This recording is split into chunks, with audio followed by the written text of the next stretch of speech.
The learning targets associated with the last part of lesson 1.3 include identify outliers using the 1.5 times IQR rule, make and interpret box plots of quantitative data, and use box plots and numerical summaries to compare distributions of quantitative data.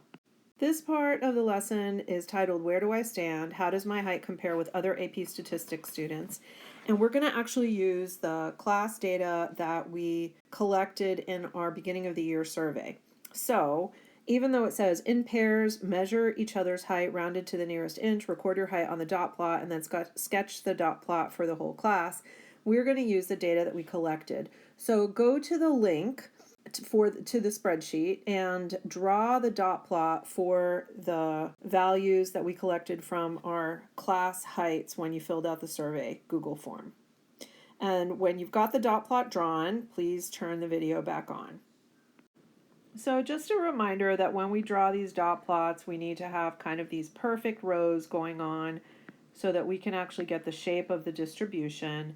And I'm just drawing some lines here so that you can see. Mine is not exactly perfect, but you definitely want to try to draw the rows as straight as possible so that you can see the distribution, the shape of the distribution, I should say. So question number 1 is done. We want to do question number 2. What is the median height? And then describe how you found it. So we remember that we can knock one off the bottom and one off the top until we come to the one in the middle. So let's do that. There are 15 values, so the 8th one, if we count from the bottom, or the 8th one if we count from the top downward, the 8th one is going to be the median position.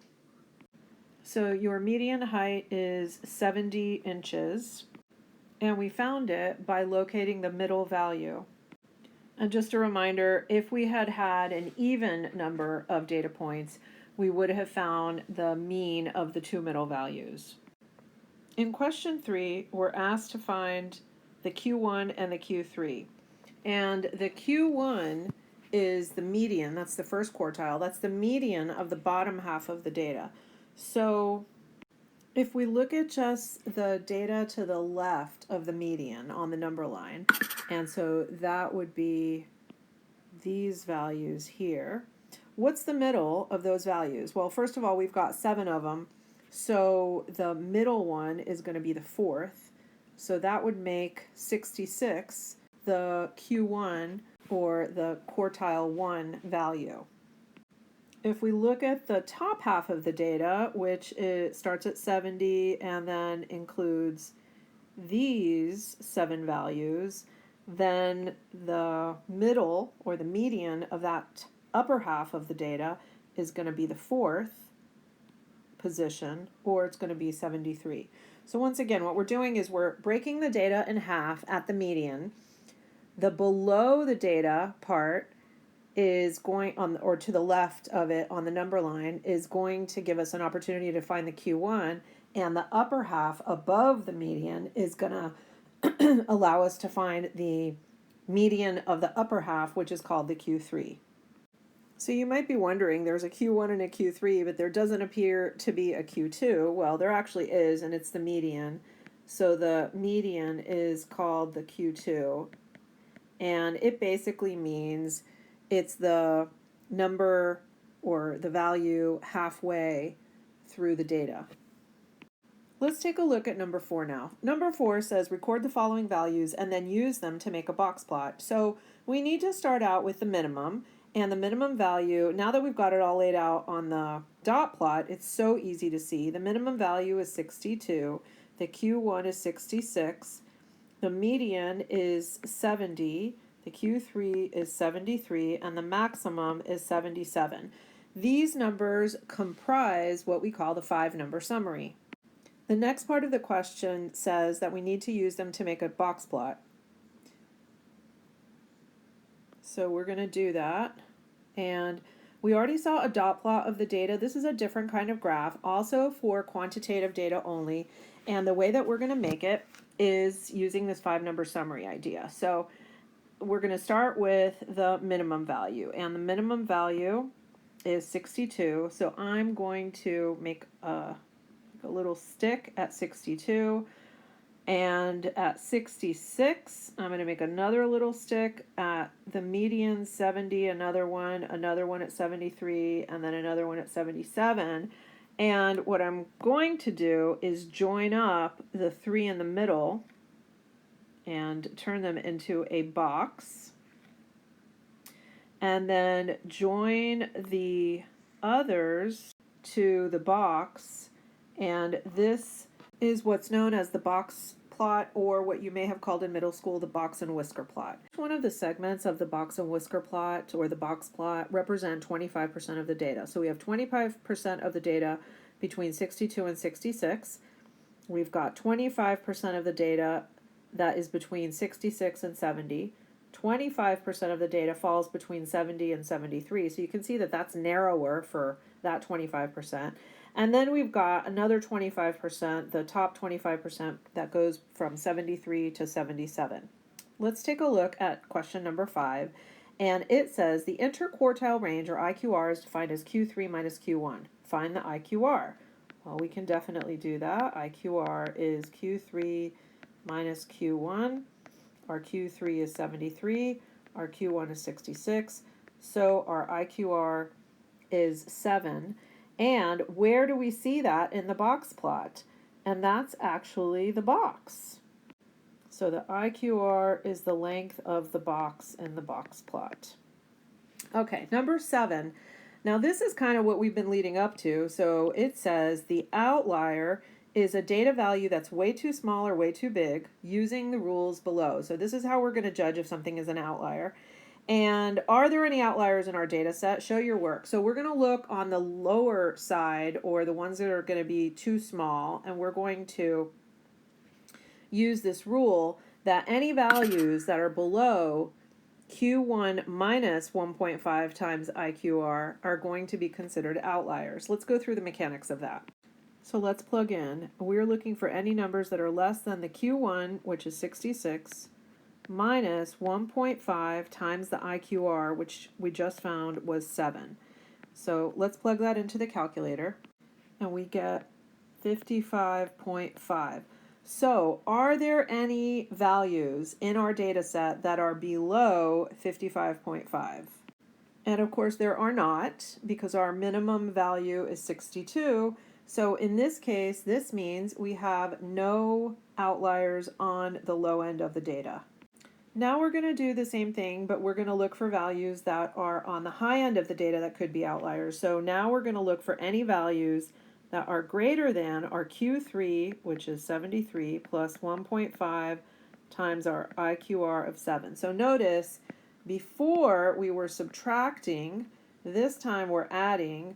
We were using the Q1 before, and now we're using the Q3. So looking at both sides to see if there are any that are really kind of outside the range of what we consider to be a reasonable part of the data using this 1.5 times IQR rule. Now you'll notice on our number line there, we don't even have a number line below 55.5. Let's take a look at the upper end and see what numbers we end up with. We're going to do 73 plus 1.5 times 7, and we end up with 83.5. And we want to know, do we have any heights above 83.5 inches? And again, we don't, because our maximum is 77, so we have no outliers on the upper end of the data either. If we look back at the at the box plot, then to find the 1.5 times IQR, we'd really be off of our scale, so we can't even really show it. But outliers we would show with some kind of an asterisk, or sometimes you'll see them shown as a dot. But this is not part of our data, so I'm going to get rid of those just in case. I don't want you to misunderstand and think that we actually do have outliers there. So the other thing that I should mention is, let's pretend our maximum had been an outlier, our maximum value. Then what we would have done is we would have drawn out in the dot at the value of 77, and our whisker would have only extended to the next largest value. So it wouldn't have been 77. Let's see, what was our next smallest? 74. So our maximum would have looked like it was at 74 instead of at 77 if 77 had been an outlier. It wasn't, So we're good to go. Let's take a look now on the next page at our big ideas or a reflection based on our learning targets for this part of the lesson. Okay, so our first learning target was identify outliers using the 1.5 times IQR rule. And the way that we're going to do that is we're going to look for values in our data that are way too small, and we're going to test that against the Q1 minus 1.5 times IQR on the lower end. On the upper end, we're going to look for values that are way too big. And we're going to test those. Those are going to be greater than the Q3 plus 1.5 times IQR. So that was learning target number 1. Our next learning target was to make and interpret box plots of quantitative data. And remember, to make the box plots, we use the 5-number summary. And the 5-number summary is the minimum, the Q1, the median, the Q3, and the maximum value. And each one of those breakdowns, we've got values here, values here, values here, and values here. Each one of those is 25% of the data.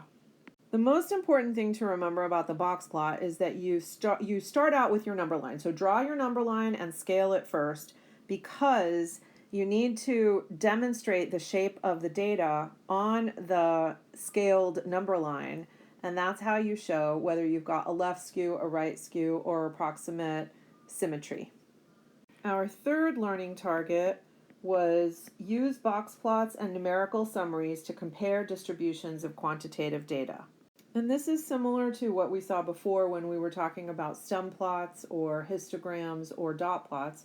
Those comparisons, we need to remember our SOC-V, where we are describing shape, outliers, measures of center, and then variability, which is our range, our IQR, and our standard deviation.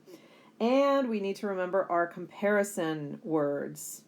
So we would say something like data set number 1 has a higher median than data set number 2, but has a smaller IQR, something along those lines. We also include the numbers in. So that's it for our learning targets, the 3 that we want to talk about for this part of the lesson. And the next thing you've got going is the check your understanding. So you're going to work on those, and then we will compare in class, or you will take a look at the guided notes, the completed guided notes, because the final answers for this will also be in there. All right, see you back in class.